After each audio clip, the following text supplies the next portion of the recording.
Hi, this is Dan Korver, pastor here at Dalton Hill Baptist Church. We're a small Baptist church located in Owasso, Oklahoma. We're small enough to know you, but we're big enough to serve you and for you to serve as well. Our vision is to rescue, restore, and return to service. Rescue a non-believer or a believer who has been hurt or is lost, restoring them to Christ in fellowship with other believers with the desire that they in turn will help others along their way. We've been, like I said, to New Year's, we have a lot of New Year's resolutions, but we've been doing heroes and villains, so I thought I'd continue and try to combine the two. So today's topic will be realignment. Realignment. Most of my life I've done manual labor with the work in front of me, below my shoulders, and usually below my waist. And so having done that all these years, it's now caused me a lot of problems because certain muscles are developed more than others, so it's causing my two shoulders and pulling them out of place because the muscles are, certain ones are overused and it's pulling them out of place. So now they're trying to realign everything, and when they start bending you the way you haven't been bent in a long time, it doesn't work that well. And so that's what's going on. I think it's interesting when you think about it. How many of us need to be realigned? A lot of different things I think we can be realigned. It's interesting, I walked in Friday and just caught in part of the conversation. Two of the ladies at work were talking about, and I have an idea, since I walked in on it, don't know for sure, but how they're needing to go back and make some changes, and usually it has to do with we've eaten too much over the holidays and we now need to get back on having, so they're wanting to realign and get back to where they were or whatever it might be. But I think it's, what about us? How many times do we need to, starting a new year, do we need to be realigned, whether it's physically or spiritually? I think you have a man in the Old Testament that needed to be realigned. And let's look at him. Anybody think Jonah needed to be realigned? You know the story well, I think. But let's look at it. Look at the background. I think a lot of times we don't understand the background, and the background greatly affects the story. For the background, we'll look at 2 or 3 passages. Look over in 2 Kings 14. 2 Kings 14 and verse 25.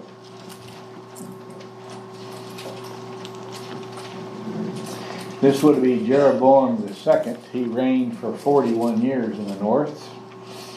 And notice he was evil, but he God allowed him different things. Notice in verse 25, he restored the boundaries of Israel from the entrance of Hamath as far as the sea of Arabia, according to the word of the Lord, the God of Israel, which he spoke through his servant Jonah. How many of you knew that Jonah prophesied that God was going to enlarge the borders of the north? Okay, this was during Assyria, and what happens if you look at the history of Assyria, they were a nation, a powerhouse for almost 1,000 years. But during this brief period, they had internal strife, and therefore some of their boundaries and things were taken back. So Israel was able to take back northern tribes, take back part of the land that Assyria had, just like God prophesied.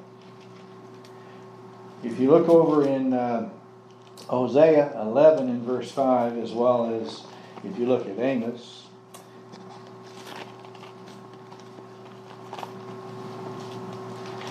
they're contemporaries. Hosea also and Amos were contemporaries, so you might not have realized that. But Hosea chapter 11 and verse 5, he makes a promise because of the wickedness of the northern 10 tribes. Notice in verse 5, it says, they will not return to the land of Egypt, but Assyria, he will be their king, because they refuse to obey me. Okay, so the prophecy is that Assyria is going to come back and take over all of them, all of Israel. So they have a lull time.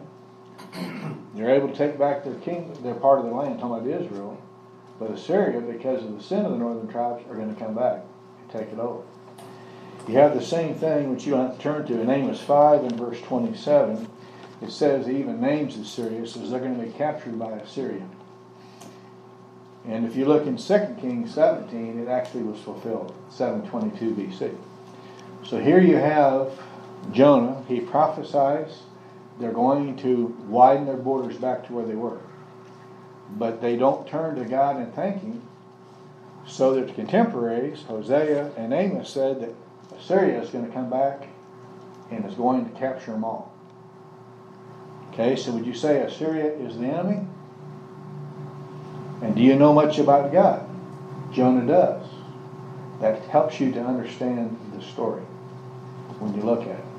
What also happens, there are some plagues. Quite often in the ancient world, and even today when you go certain parts of the world, when there's plagues, people say, well, God's judging us. So before you have this part with Jonah, there was a plague that happened in 765 that greatly affected Assyria and Nineveh.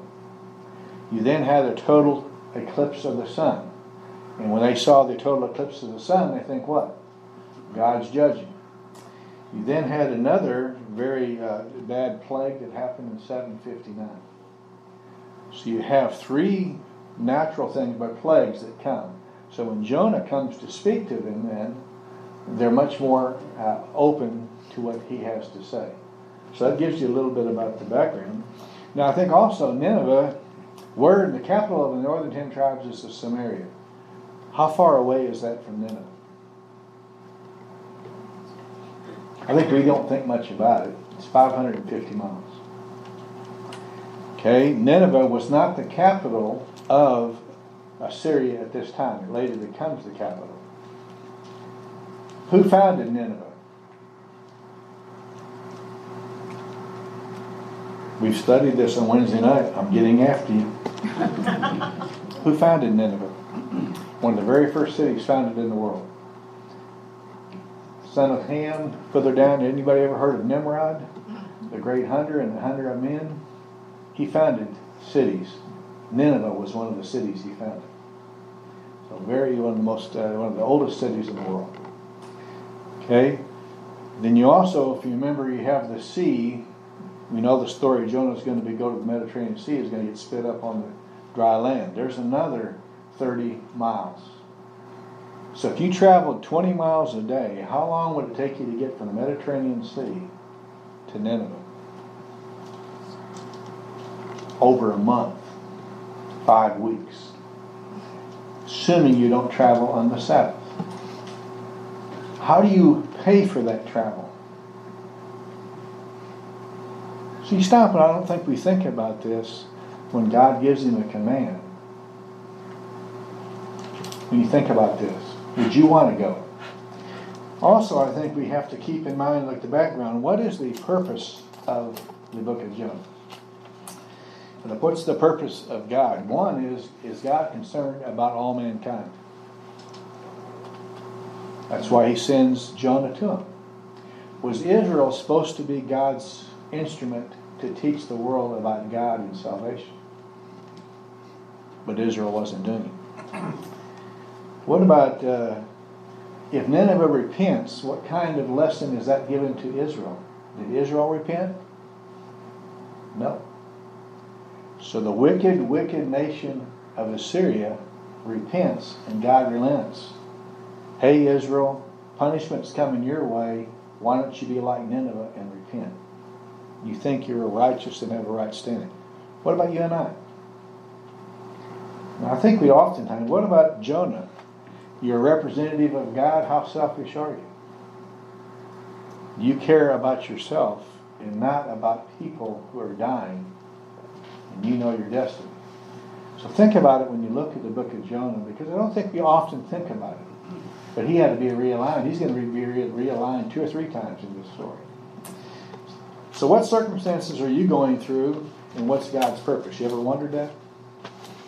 Sometimes God has to bring circumstances in our life to where we turn to him, or we have no other. We ask for his direction, and sometimes he causes where we don't have much choice. It makes it more obvious. So let's look at the story. We know it well in the book of Jonah. In Jonah chapter 1, if you wanted an outline, you have fleeing in chapter 1, praying in chapter 2, you have him preaching in chapter 3, and you have him pouting and learning in chapter 4. So we can remember that, I think. Fleeing,